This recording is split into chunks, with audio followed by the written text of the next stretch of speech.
what we choose to place our observation on in life changes our intention. We live in a world where everything outside of us creates an emotional reaction inside of us. Outside can trigger inside emotions. The difference between pain and suffering is the duration of the event. So pain is unavoidable.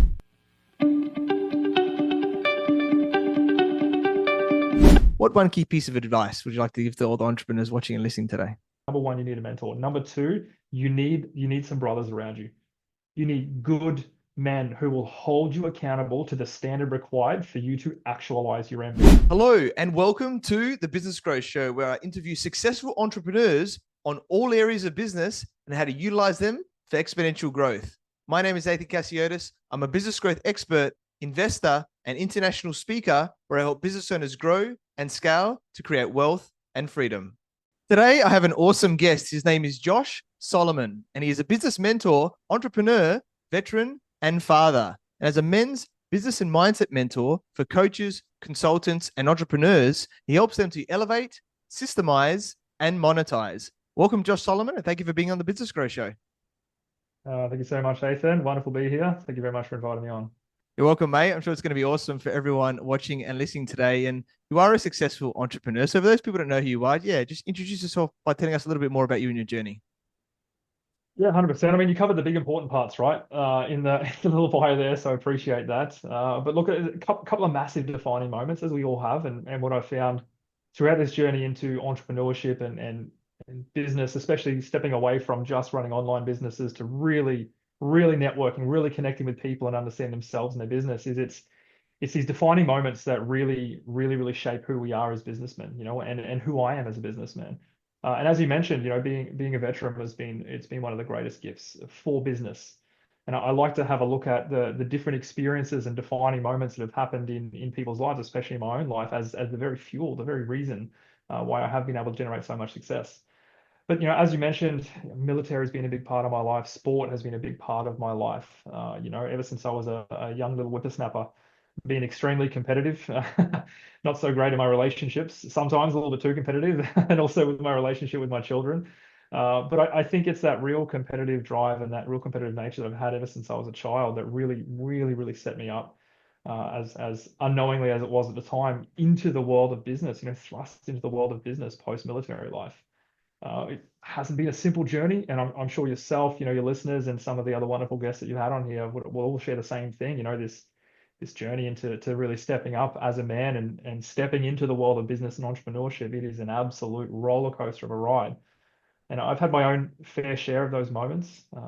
Some wild experiences that happened over in Afghanistan. Danced with the devil of depression and suicide ideation in various times along this journey. But it's really been that both the competitive drive, but also the love I have for my children, and recognizing that I'm here for them as well. Those have been the two biggest things that have helped me really move through some of those highs and lows that we do face on this journey, to be at a level now where here I am in business. So it's been a wild journey of self-discovery, to be here, to doing what I'm doing. Yeah, awesome, man. Love it. Powerful story there. And yeah, completely agree that there's some key elements here that have shaped you into who you are. You've already mentioned about the key thing from the veteran side. Let's talk about the sports side a little bit more here, right? Because it's something close to my heart a little bit more too. And I know you've played a lot of high level soccer, like myself, but as well as skateboarding. Amazing about what Yes. you've done there as well. And you've had the Josh Solomon Cup named after you as well, mate. So not many people can say My, that. my ego loved that one. Yeah, definitely. Great. My ego thrived in that space, mate. That's it. So, I guess tell us a little bit more about, what I guess lessons there, and I guess has that health and fitness element as well come into who you are today, in that energy and the sport element. You talked a bit about that competitive drive, but what else have you got from that area Yeah. as well? Well, look, when it comes to the sporting side of things, and I guess like a lot of people had a very tumultuous, if that's the right word, can't even say it, but that'll do. Upbringing, very volatile. Was a home that didn't have a lot of emotional regulation. But even amongst the chaos of childhood, my parents always made sure I got involved in sports from a very young age. Again, I had the energy of a dying neutron star. I was one of those children. I did not stop. Didn't matter what I was doing. I either had two speeds, flat out or I was asleep. That was it. So having my parents really not necessarily push me into sport, but regardless of the situation we grew up in, we weren't a very strong socio-economical family. We were very much, bottom of the barrel when it came to income. But my parents always found a way to get me involved and keep me involved in sport. And growing up, it was soccer and 10-pin bowling. Those were the two things. And like most people, I guess, who put themselves in that situation, I became obsessed with those two sports. And I'm ADHD, dyslexic, high functioning autism, a bunch of acronyms that could pronounce different neurological disorders coming out of my ass. But having something for me to be able to channel all of that chaos and confusion into, and having that absolute obsession for soccer and for 10-pin bowling, it's what really gave me a space to channel all of the dysregulated emotions I felt as a child, but also a space to really recognize my own potential. So I went in all the soccer camps and selected for all the TIS selected teams, and same with 10-pin bowling. I became amazingly obsessed with 10-pin bowling, and I think I won my first like grand tournament when I was in year five, which was phenomenal. I beat the local amateurs, the visiting amateurs that all came there, and it all came down to that absolute laser focus obsession that someone with ADHD and that is a little bit kind of on the spectrum, we need that laser focus thing. So sport, my whole life, it's really been that thing for me to just pour into. All of my chaos, my energy, my pain, my joy, everything, it gets channeled through sport. As I mentioned, soccer and 10-pin bowling, they were the big ones growing up. And then when I was about, I think about 15 or 16 years old, I discovered skateboarding. And that was an absolute game changer for me. I stopped playing soccer, I stopped bowling, I stopped hanging out with the wrong crowd of people because I like to think that skateboarding, it kind of saved my life, the trajectory. I was going down a very dangerous road, hanging around with people that just weren't going to take me to where I should be going in life. But that, again, that laser focus, obsession, and passion that I had for skateboarding, it gave me an outlet.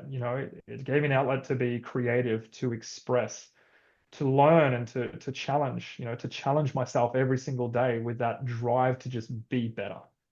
I've always had that drive to be better, and knowing what I know now, I know it's because all I truly wanted as a child was for my parents to tell me they love me and they were proud of me. You know what I mean? And I know now that this hardcore competitive edge has been my way of feeling safe. As a child, I was safest when I was winning.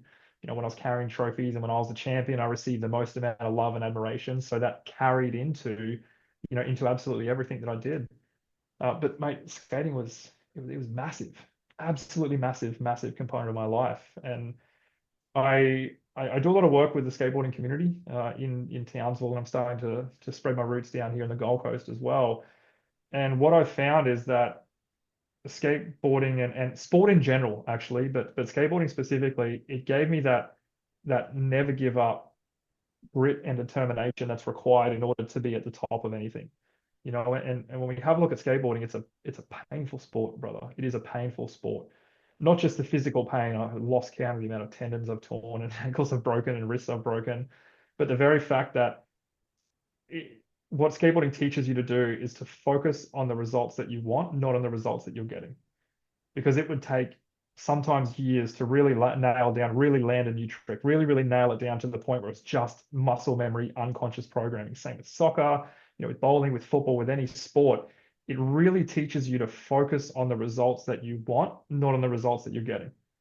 Because if you're always focusing on what you're currently getting, if what you're currently getting is failure, which when you're learning any new sport or new skill in business or anything along those lines, you're going to be met with fuck ups, with failure 100% of the time. Well, what sport has shown me is that it's the power of focusing on what you want to happen and learning on past mistakes rather than focusing on the mistakes and then just constantly recreating a reality where you're not doing or having exactly what it is that you want to do or have. Yeah, love it, mate. I completely agree with all that and that determination, to keep bettering yourself. I think that's one of the biggest things, which is so relevant for business, right? Like you wanting to keep bettering yourself as a personally as well as in your skills and everything like that, and moving forward. So yeah, thanks for sharing that. I'm sure a lot of people can take that element and understanding from from their own perspective, as well as maybe from a children perspective as well, of always being better. Let's talk about awakening now, because I think this is a big one for you, and I think for everybody, right? Ideally, becoming conscious and having an awakening and getting themselves to go, okay, where am I at now, and where is that next level for me, or to be my true self in that area there. So Yeah. I love to hear it, yeah, from your perspective, and maybe some wisdom there Yeah. from your experiences. Yeah. Brilliant question. I mean, and this has been massive. I've had multitude. Oh, yeah, I'd say a multitude of different awakening experiences throughout my life, and they've all come relatively recently. A lot of people don't know this, but three and a half years ago, I wasn't even in the game of business at all. Like, absolutely had no idea about business, had no idea about coaching. I only started studying to learn to become a coach in August of 2021 with zero idea about business whatsoever. And in the span of only 3 years, I've been able to create, $500,000 coaching business, now doing these 7 and 8 figure global deals with entrepreneurs all over the world, introducing people with solutions to people with problems and just playing this amazing game of relationship building. All this has happened in the span of 3 years, which is nuts. I mean, if I step back objectively, have a look at this, like what the hell? Like who does this? It's absolutely nuts. And what it's come off the back of is these massive, powerful, sometimes spiritual, sometimes conscious, sometimes psychological, sometimes emotional awakenings, where I woken up to a version of myself or to a reality that I was completely blinded to before. And the OG awakening, the original moment that even put me down the road of wanting to become a life coach, which was my very first business, it's where I all started. It happened one day. I was, so ex-military, a lot of bad memories, a lot of good memories, a lot of bad memories, a lot of good experiences, a lot of bad experiences.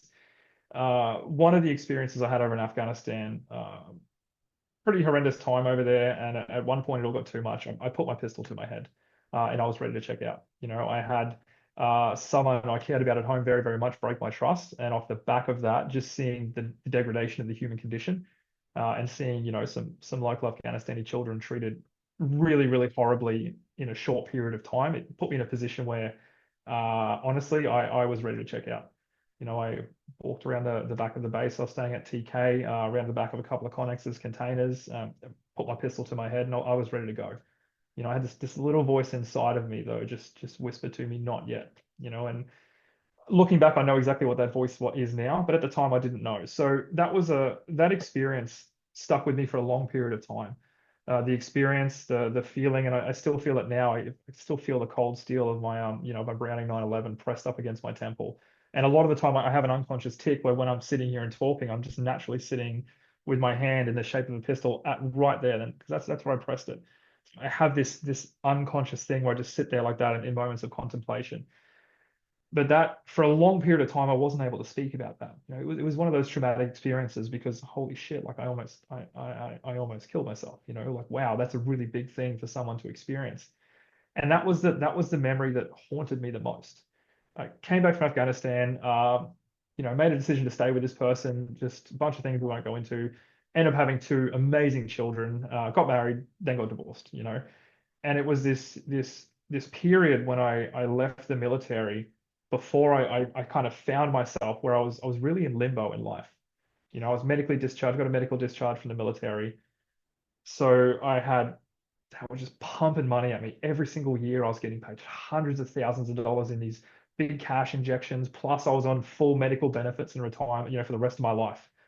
Full military pension, all those sort of things. They were just throwing money at me as a way of compensation for the psychological and physical injuries I picked up in the army. And at the time, I thought it was great. But what I was doing at that stage was I was just escaping.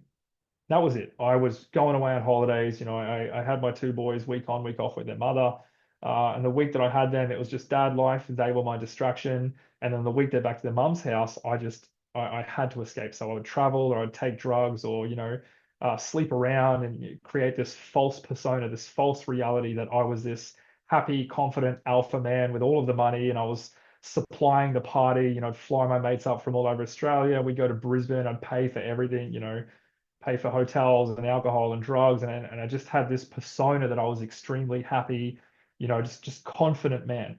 I was an alpha, but inside, brother, I was miserable and lost, but I didn't know it. And after a couple of years of being in that cycle, I remember looking at my kids one day, and Eli and Xavier, I love you guys. If you ever watch this, you literally saved my life on multiple occasions. I was watching them play out in the backyard one day, and it was a hot day, and they just had a garden hose. And I looked down at these two little boys. They were 3 and 5 at the time, I believe. And I've never seen so much joy and happiness with nothing more than a garden hose. That was it. That's all they needed. And it was kind of like a little bit of a wake up moment. I looked around at my life at all of these toys that I had bought, cars and cool things for my house, and this circle of friends that were in love with this person I was pretending to be. And I was just like, I'm miserable. I'm actually 100% miserable with who I am and my life and how I'm showing up and what I'm doing. And it was that moment of seeing how happy my children were without needing anything that really started. That's where my personal development journey began. That's when I was like, okay, you know what? Enough is enough. I'm not going to keep escaping anymore. I really want to figure out who the hell I am. And I wanted to cure myself from PTSD. I didn't want to have to use distractions or whatever from just reliving experiences and always being defensive or whatever else it might be. So that was it. That was the start of it for me. That was my first little mini awakening. From the back of that, I started studying psychology because I wanted to understand how my mind works. I knew that PTSD was a reliving of traumatic. I knew it was an experience that was happening in my mind, but I had no idea how a mind or how a psychology worked. So I started studying psychology, and I started to figure things out. Understanding that through our stories become our beliefs, which then create space for our values, and then finally that breeds our identity. And RIP Cohen Ray, brother, because you have absolutely saved me with your frameworks on psychology. Mate, may you rest in amazing peace, and may your family find the kind of peace that they require in your absence, brother. Massive, massive thank you. But it was studying psychology through his frameworks and just general scripture and studying Sigmund Freud and all these different people. I started to understand the mind, my mind, and my experiences and my trauma, but I was still living it. So that just okay, I understand the mind. What's next? What's next in this crazy experience of life? And what I landed on was neuroscience. Like, okay, well, if I understand my mind, now I'm going to study my brain. I want to understand how my brain is now, what is my brain creating as the mechanical hardware of this crazy intelligent system. My mind is the software. I get the programming, I understand, but this piece of hardware called my brain, it's just flooding me with a bunch of shit. So I went on what ended up being a 2 year rabbit hole of studying psychology, studying to understand my mind, then neuroscience to understand how my brain was producing different neurochemical signatures, which was then being pumped down into my body. I then studied biology to understand how is my body receiving these neurochemical signatures based off the perceptions of reality that my mind is creating. And I started to really map how my thoughts create my reality. I started to understand the science behind how I was showing up and how I was perceiving and moving in this life. And that eventually led me to quantum physics because I understood, well, this is what I am, but what am I underneath that? I'm energy, I'm atoms, I'm molecules, I'm electrons, I'm protons. So I started studying quantum physics. Brother, that's the greatest thing you could ever study in your life as a man, is study quantum physics. Quantum physics led me to Joe Dispenza. I started to understand about the field of consciousness and then started to study consciousness, which then led me to spirituality. And about a 2 year rabbit hole I was inside of this thing. Had no idea what I wanted to do with it. All I knew was that I'm doing real good compared to where I was a few years ago. Like, I'm doing real good. I'm happy. I'm able to connect to my children again with real love. I've removed drugs, alcohol, escaping all of the fake people I brought into my life based off this fake persona. I'd removed all of that. I still had no idea though what I wanted to do or what my purpose was. And the big awakening moment happened one day. I was just folding my clothes, just doing some housework, folding my clothes in the lounge room, had a random motivational mix up on YouTube, those like, you're a warrior, you're a fighter, had those up there. And then it just switched to different speakers, Tony Robbins and these different people. And this speaker and coach named Rich Litvin, who's a life coach, he came on next. And he said something, and I don't remember what he said, but all I remember is I got like this out of body experience just started to wash over me, and it felt like I had no idea where I was or who I was. It was like the greatest drug I've ever experienced in my life. And I just collapsed to the floor and I just started crying. And I cried and I cried, I cried. Well, for what felt like 20 minutes, but these weren't tears of sadness. Like these were tears of joy and tears of release. And it was like I was letting go finally of all of these horrible experiences that had happened in childhood and getting bullied in school and military in Afghanistan and relationships and the things I'd done to myself and the things I'd done to other people. And it's like I went on this entire journey through my entire life from when I was born up until that present moment. And in that moment, every single thing that had ever happened in my life finally made sense. And all of a sudden, I was just hit with this big wave of ecstasy. And I just laid there. I don't even know how long. And I've never been more clear in my entire life. I had absolute clarity. And all I heard was this big booming voice, this big booming voice that just uttered two words and it came directly from the universe. And this voice just said, life coach. That was it. I picked myself up off the floor, regathered myself back into my body, picked up my phone, started scrolling, and lo and behold, the algorithm listens to everything. All of a sudden, ads for life coaching school started popping up. I clicked on one, put in a form, like filled out a little form, got a call from them in 20 minutes, signed on the spot, and started my journey into my first ever business, which was becoming a life coach. And that is the single most powerful awakening experience that I've had in my life. And that's what I've kind of dedicated a lot of my life towards helping people experience. Yeah, amazing, mate. Thank you for sharing that story. That's very deep, and I can definitely relate, to certain parts thinking back where, I was bullied a lot, at high Mm, school, and coming to think of it now, you just made me remember that I had thoughts of taking my life as well. I didn't have the gun, so to speak, but it gets to a point, but then you get to that crossroad going, no, I'm meant for more here, right? Don't let other people put me into a corner. It's like, what do I need to do to get myself to that next level? And it's so interesting when you look back in hindsight, right? And you're like, this thing led to this thing, this led to this thing. You don't know it at the mm. time, but then when you get to a certain point, you get these big awakenings. You're like, wow, look at how Yeah, that journey happened, and yeah, you've yeah, just created this new identity, right? That you've talked about already there. It's like this next phase now of all these learnings and experiences, and then you've been able yeah. to really expand on that. 100%. Yeah. And sometimes the awakenings are huge. Sometimes the awakenings are just, I never saw it like that before. Just that little perception. And one thing I say to my clients often is like integration isn't the big aha moments. That's not where transformation happens. Transformation and integration, that is life in between the aha moments. In between those are like, I get it now. It's like, okay, cool. Now go integrate it, and then you can say you've transformed and you've changed. But these little moments, sometimes it's a small little subtle whisper. It's holy hell, I've now awoken to a part of myself or a perception or a reality or some of the shadows and wounds that we all carry, especially us men. We carry so many shadows and wounds into the versions of ourselves that we are today that dictate life for us. And every little moment of awakening is just another layer, another way that your past can no longer dictate how you show up in your future. And your past is no longer manifesting your future. Yeah, love it, mate. Definitely, I love that. Let's talk more around you're obviously doing the men's business mindset mentor side of things, and I love this topic because, like you said, it's very different between the genders and how we are or how we have to Mm, play our role. And I think one big topic for me, and I'd love to know your thoughts on this, is around the emotional regulation side. Because for mm, me, growing up, parents as high school teachers, I wasn't really taught about emotions. It was like focus on your studies, do some sport. That was about it, right?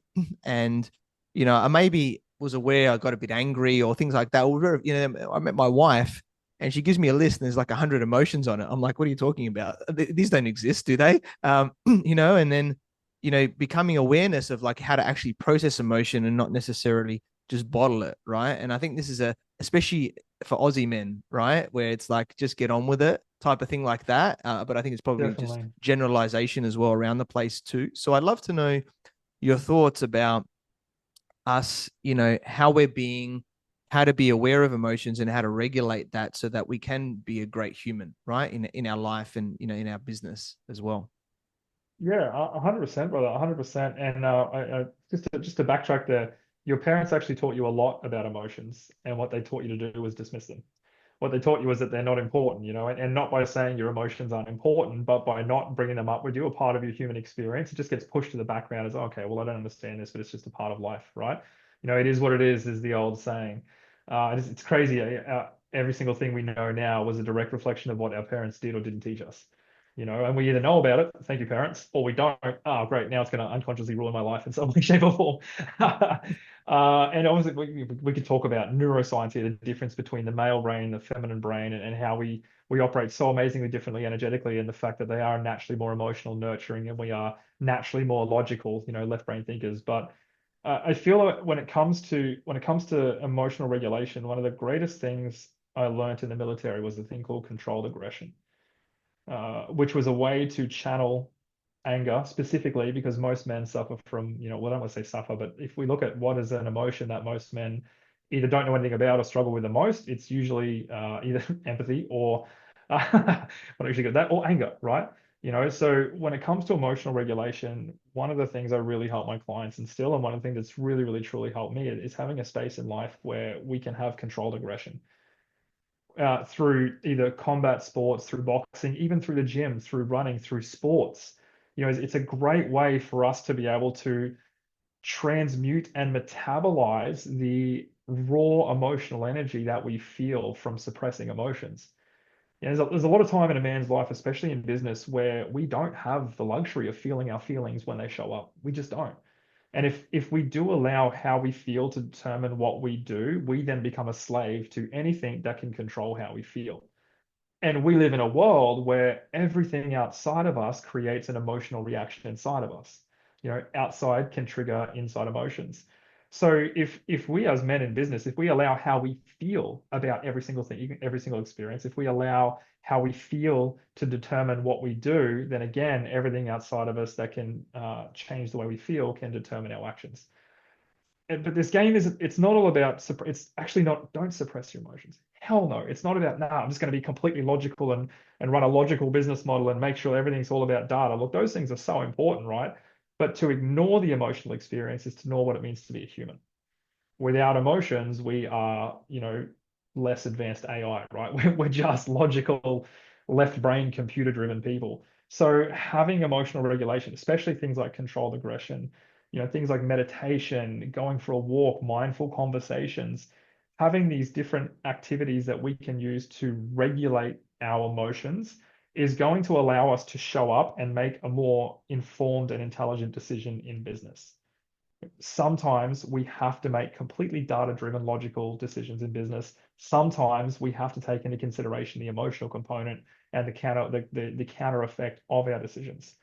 So for me in my life, I have things like skateboarding, playing sport, going to the gym, having open, raw conversations about how I feel and about my emotions with my partner.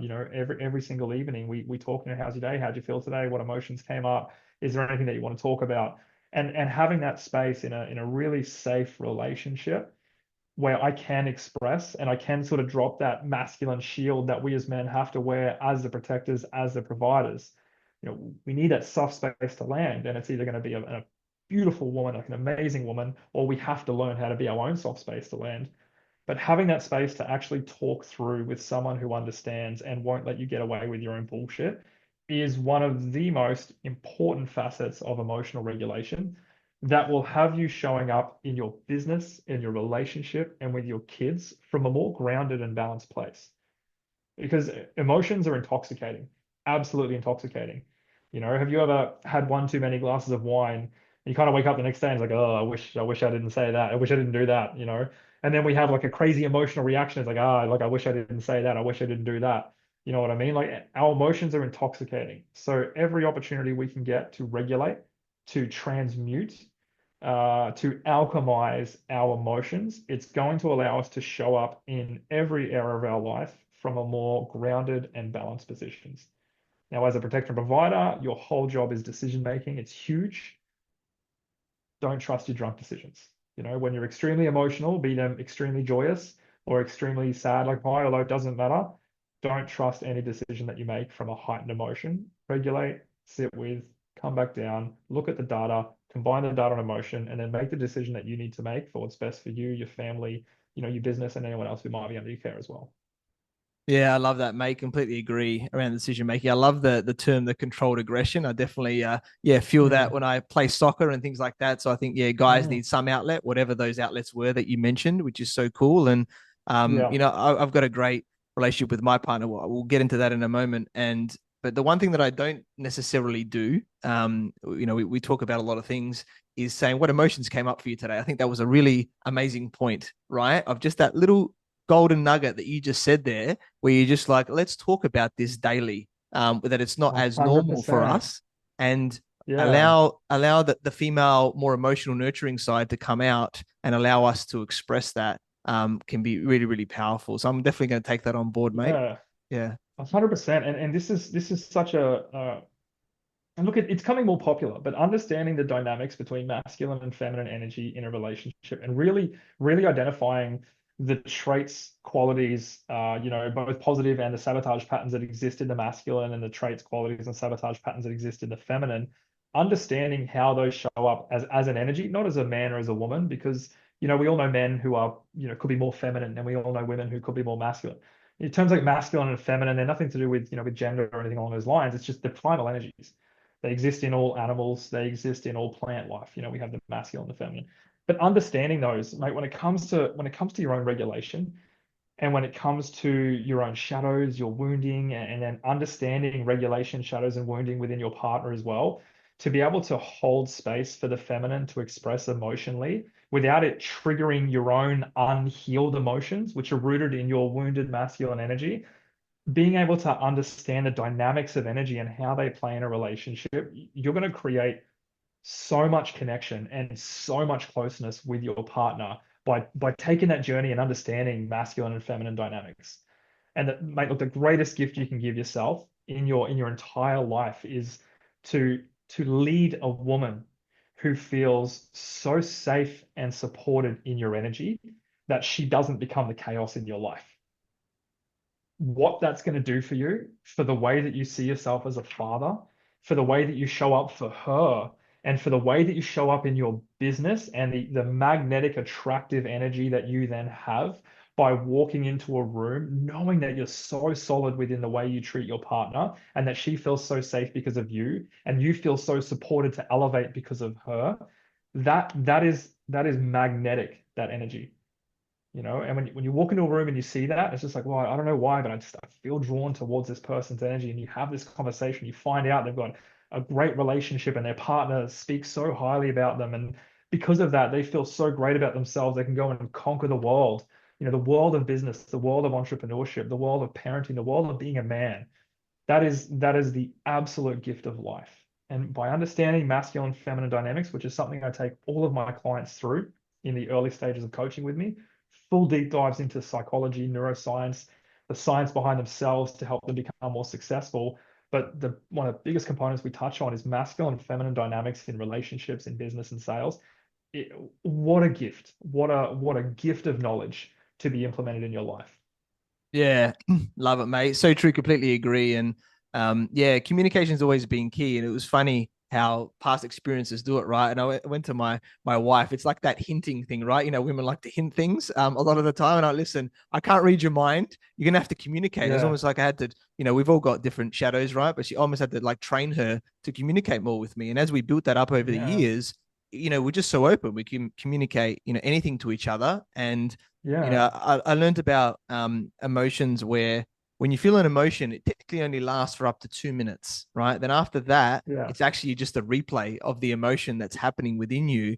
So when there's some tension, because tension is normal, right, in a relationship because opposites attract, there's going to be some heightened emotions, from time to time, and it's like having that awareness that, well, if I get heightened emotion, she goes, what do I do? I said, just walk out of the room if you need to for 2 minutes. Doesn't matter. I'm just going to be mm, feeling this emotion for a little bit, and then come back and we can have a great conversation because I'm feeling whatever that heightened emotions in from time to time. yeah, Rarely, right? And I think when you understand that that's got that tension there, and that you can work through things and talk through them, it doesn't really matter what comes up, right? Because you've got that consciousness as a conscious relationship, right? That you'll work through anything rather than just letting it go and letting it fester and and bottle from there. Yeah, yeah, 100%, and I like that. They say the difference between pain and suffering is the duration of the event. So pain is unavoidable. The pain of life is unavoidable. We feel physical pain, we feel emotional pain, we feel spiritual pain, the pain of loss, grief, and all those sort of things. But suffering happens in the mind. Suffering happens when we refuse to accept or let go of the pain. We refuse to accept or let go of the moment. So you're so right. We feel this emotion, and what happens?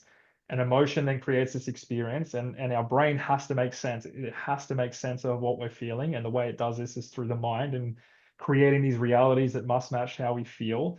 But when the emotional component dies off, the neurochemical structure of the thought sticks around.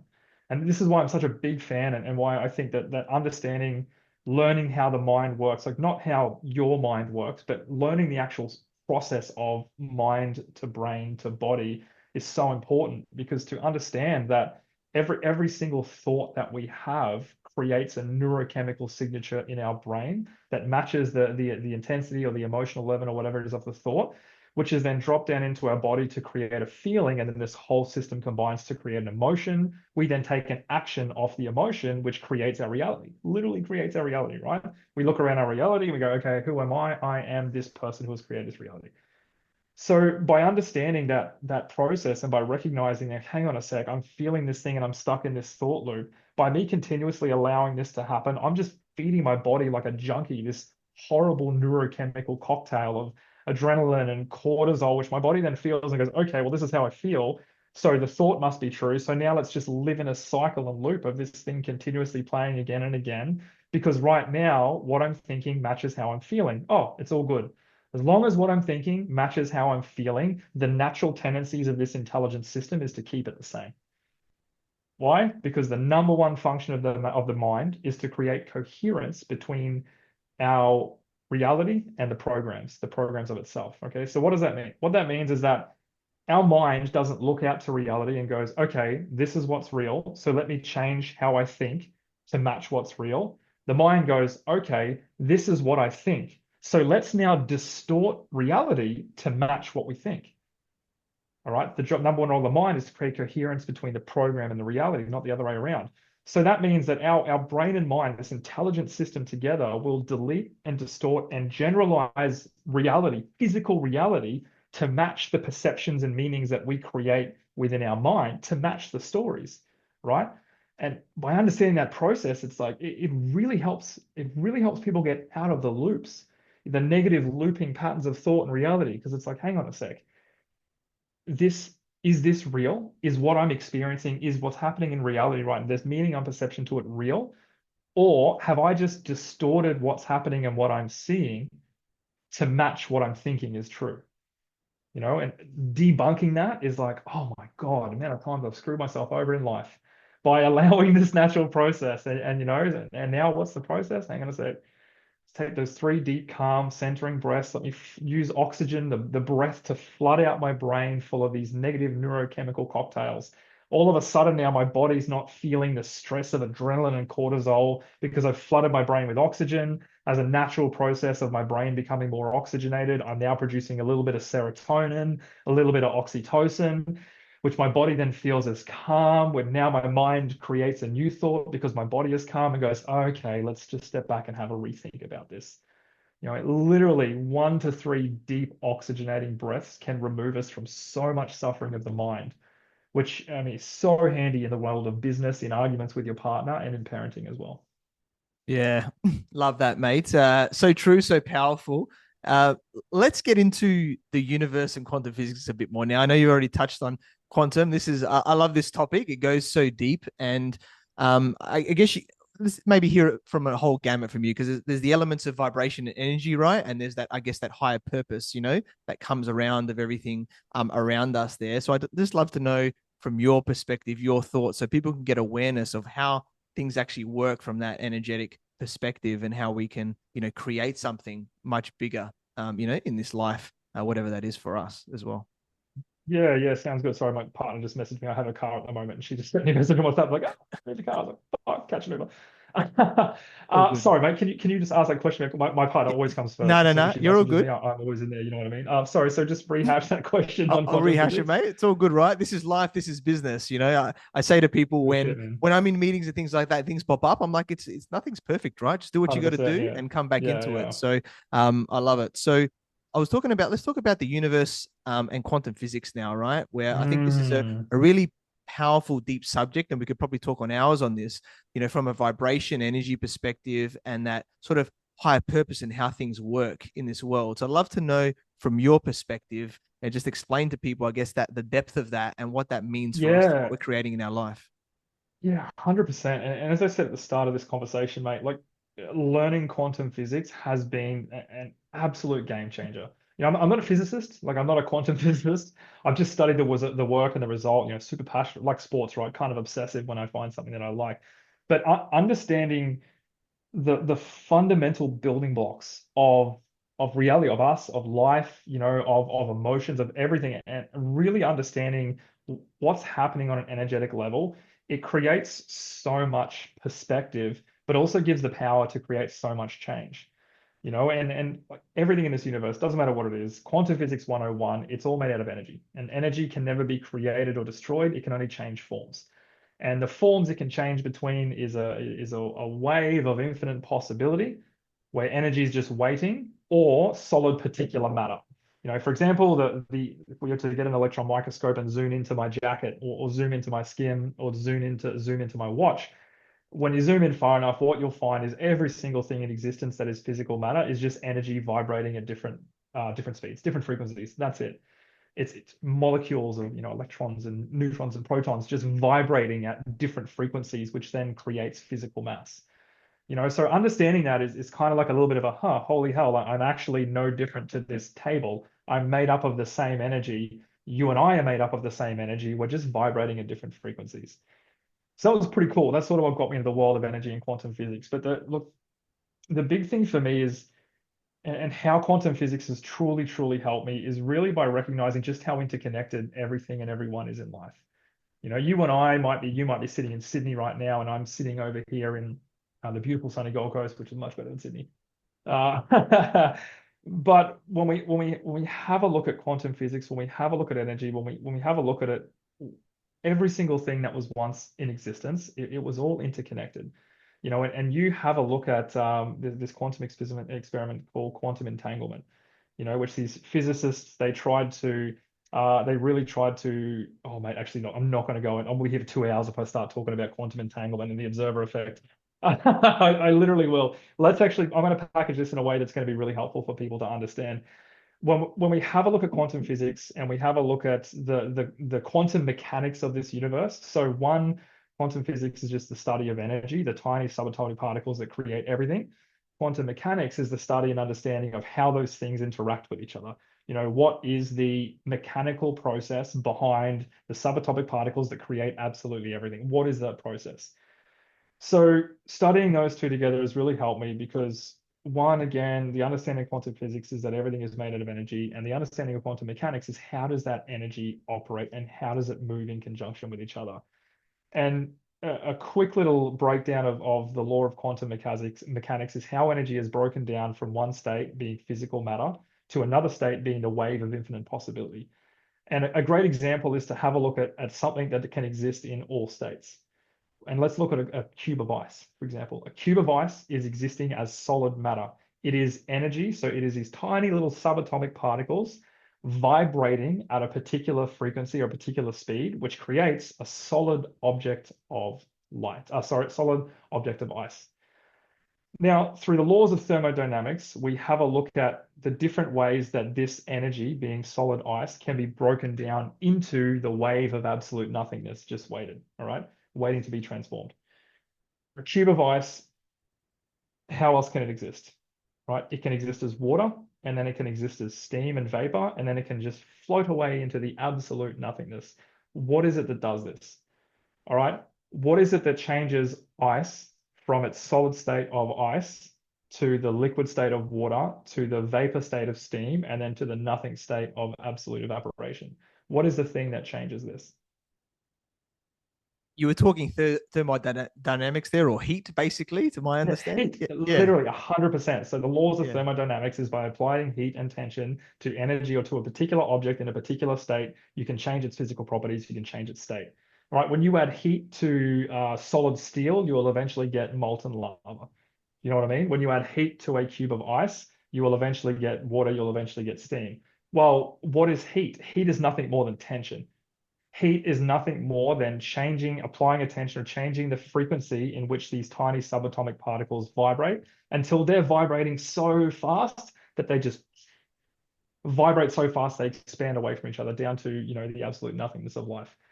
And I think having an understanding of that, hopefully I haven't butchered this too much, having an understanding that it's heat or it's tension is the mechanics of the universe. If energy is the building blocks of the universe, then heat and tension is the mechanical process of how those building blocks create and how it deconstructs. That's it. Understanding those two things was an absolute game changer to me, and here's why. What happens when we place our observation on something? What are we doing? Yeah, it's the observer effect, right? We're putting conscious awareness on it, and then something happens from there. Yes, yes. But what happens when we place our observation on something? What do? You tell me exactly, mate. We place our intention. To observe is to place intention. All right. Tension is nothing more than applying a change of vibrational frequency to a specific item or a specific thing until it changes and manifests as something different. That's it. So how does this tie into personal development? I potentially butchered this whole thing, but who cares? It's we can edit, and I don't even care if it goes out live. Bugger it. How can we apply this to personal development? What we choose to place our observation on in life changes our intention, which then changes the way that we, as a combination of subatomic particles, move, shift, and vibrate at different speeds and frequencies to create different realities or to create something different in our reality. So what we choose to observe, we will create.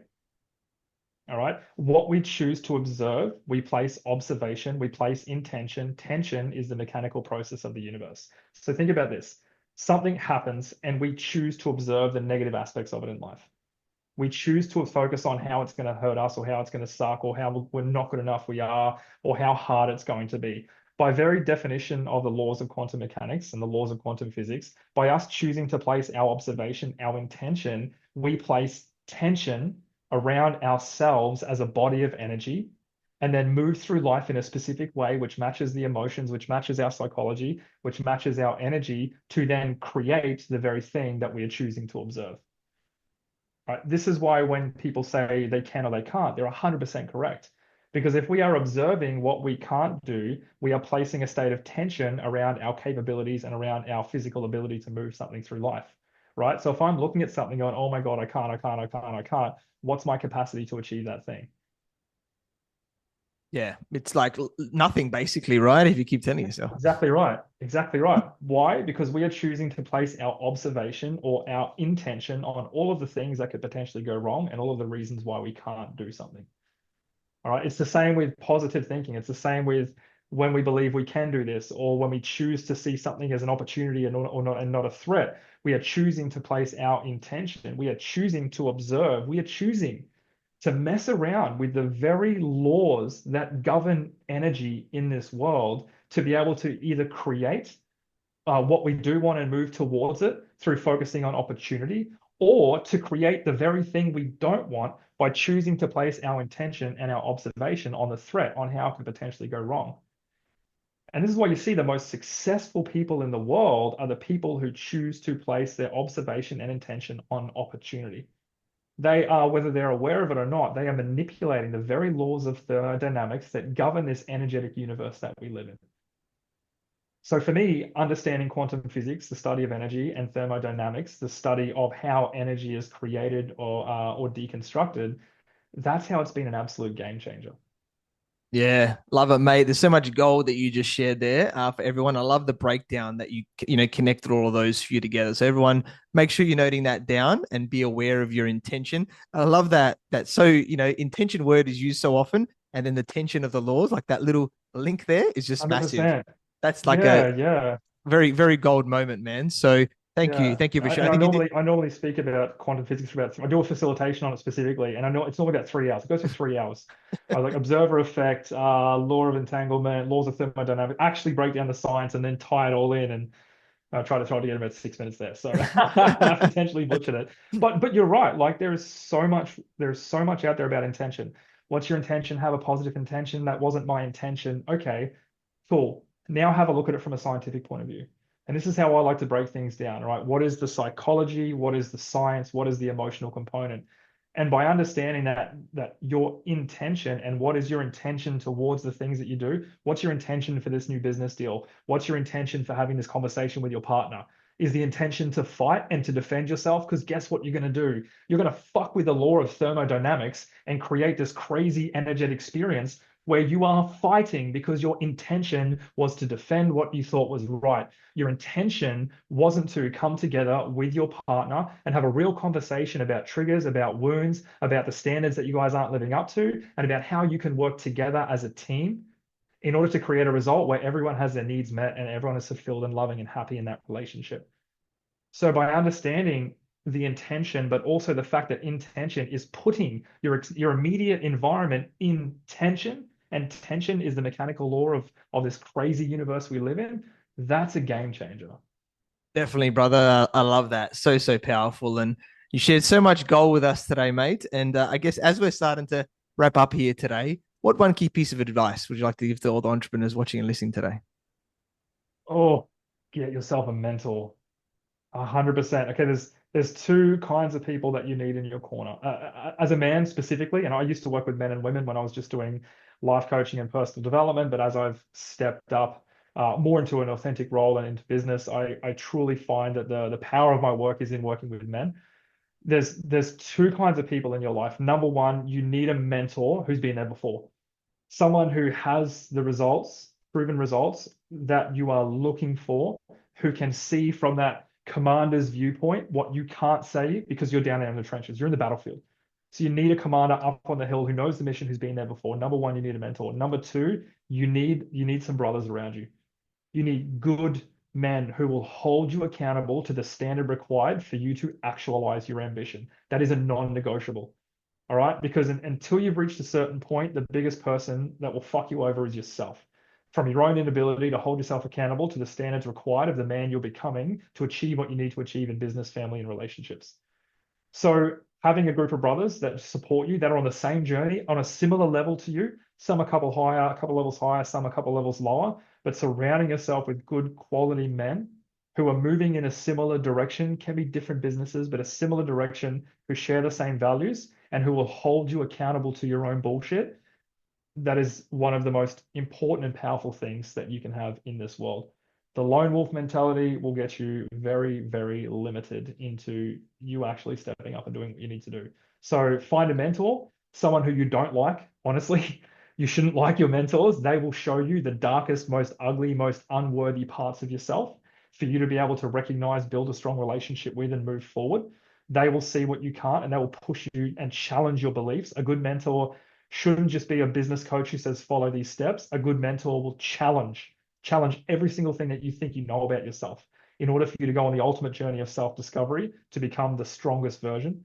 That's what you need. And then also the brothers who are there and who will love you and provide that tough love when necessary, but also will support you on this journey. Because being a man, being a father, being a protector, provider in business, it is hard, it is lonely, and the only people who truly understand are other men going through the same experience. So my greatest piece of advice, find a mentor who can push you, who's got proven results in the field that you want to have results in, and surround yourself with a brotherhood or a mastermind or a mentorship group, an accountability group that can hold you to the standard required. Yeah, love it, brother. So, so true. Completely agree with that one. And yeah, we connected through our networks. I learned about your awesome journey from being a veteran to, an entrepreneur and a business, and mindset mentor. You're an awesome guy, brother. So, so deep, so authentic in the way that you share, that obsessiveness, but the way of wanting to serve others definitely comes out, in terms of what you do. So Thank you. I love that part of what you are. And we got to, witness that here today on this amazing episode. And you're an awesome guy. I'm sure you continue to help, coaches, consultant, entrepreneurs that elevate, systemize, and monetize. Very, very grateful that we connected. Look forward to fostering, doing some partnerships and deals together, all this other fun stuff while being great 100%, humans. brother. And It's look fun, forward. isn't it? It's good. Partnering up, doing deals and everything. Doing So I love entrepreneurship. that's The switch from business to entrepreneurship is so much fun. Yeah, it's just that's it. You find people that you resonate with, right? That are on a similar Yeah, journey, similar values, and you're like, let's do something more fun together, right? I think that's always the yeah, better yeah, yeah. way. And look forward to delving further into that with you, brother. So yeah, Josh, how can people find you, get in contact with you? Yeah, no worries. So my website is in the middle of getting a complete revamp at the moment. You'll find me on joshsolomoncom right now .com. Right now you won't find anything because, as I mentioned, complete reshift and rebrand into entrepreneurship and motivational speaking. Best place to find me and reach out to me is on Facebook. Just at Josh Solomon, you'll find this attractive mug on there. Do a lot of my business dealings on there. I'll also drop. I have a secondary line which I use, and I'll drop my phone number into Ethan. So if you wanted to just jot it down. You'll find it somewhere in the description. Send me a message on the WhatsApp. And honestly, just be authentic. Hey Josh, love the episode. Got a couple of questions. My business model, it's not one where I charge for everything. My business model is very much I will spend time getting to know people that I want to work with, especially my mastermind. I don't run a 30-member mastermind. I keep it short, no more than 12 people, no more than 3 or 4 one-on-one clients maximum. I'd rather have a small, close, tight-knit people that we just really pour into and do some cool growth stuff together and then end up doing deals together. So the way I run my business model, there's no click on this form, mate, send me a message, reach out, let's have a conversation. If we're vibing, let's jump on a Zoom, and then let's talk about business. If you're the kind of guy that I'm like, you know what, this guy's a legend, I want to help him in his business. And if I'm the kind of mentor and coach that you're like, holy shit, I like this guy, he can get me to where I need to go, he can help me become that person, help me monetize, systemize, then we'll talk about business off the back of it. But real talk, let's spend some time getting to know each other. Find out if this journey is something that we want to jump into, and if it's all good and it's all sweet, cool. Welcome to the mastermind. Welcome to the brotherhood. Let's help your business grow. Let's systemize. Let's elevate. I want to help you in your relationship. If you're a dad, let me help you become a better father. Do you know what I mean? So the initial calls and conversations, they don't cost a thing. Let's get to know each other. Let's vibe out. And if it turns out we're a goer, then let's jump in and do some cool stuff in business together. Yeah, love it, brother. Definitely connect with Josh on all those areas there, and have a conversation and see what it's all about. It's been a pleasure interviewing you, mate, and thanks for being on the Business Growth Show. No worries. Thanks very much, Ethan. Appreciate you, brother. Cheers. Thank you, everyone, for watching and listening to this show where we talk about everything on business growth. And please like, subscribe, and leave us a 5-star review. You can find me on LinkedIn, Facebook, Instagram, and YouTube as Ethan Casiotis, or visit my website, ethancasiotis.com. If you want to grow and scale your business, you reach out to me on any platform to see if we're a good fit. I completely agree with you, or do I? The only way you know is if you tune in next time. So until next time, remember that our business grows when we learn skills and take action using them in spite of fear. So remember to design your growth and results.